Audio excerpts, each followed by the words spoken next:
27મી November 2024ના રોજ નવી દિલ્હી સ્થિત વિજ્ઞાન ભવનમાં મહિલા અને બાળ વિકાસ મંત્રાલય દ્વારા બાલ વિવાહ મુક્ત ભારત પહેલનો પ્રારંભ કરવામાં આવ્યો હતો। આ ઐતિહાસિક પ્રસંગે સમગ્ર દેશભરમાં લોકોએ ભાગ લીધો।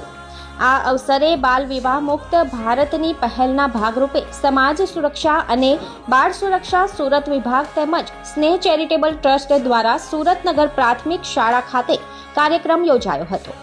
સુરત શહેરની શાળાઓ, સરકારી તેમજ સ્વૈચ્છિક સંસ્થાઓમાં જાગૃતતા કાર્યક્રમો યોજાયા હતા, જેમાં સૌને બાળ વિવાહ મુક્ત માટે સૌને જાગૃત કરવામાં આવ્યા હતા।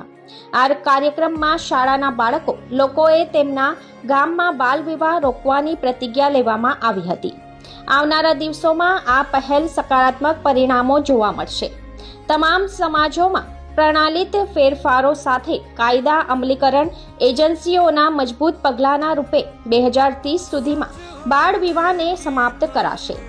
યોજાયેલ કાર્યક્રમમાં સ્નેહ ચેરિટેબલ ટ્રસ્ટ પ્રમુખ સ્વાતિબેન સોસા, વિનોદભાઈ ગજેરા સભ્ય શિક્ષણ સમિતિ, સંજયભાઈ પાટીલ સભ્ય શિક્ષણ સમિતિ, સમાજ સુરક્ષા અધિકારી વિજયભાઈ પરમાર, સમાજ સુરક્ષા ચિરાગભાઈ, કૌશિકભાઈ ઉપસ્થિત રહ્યા હતા।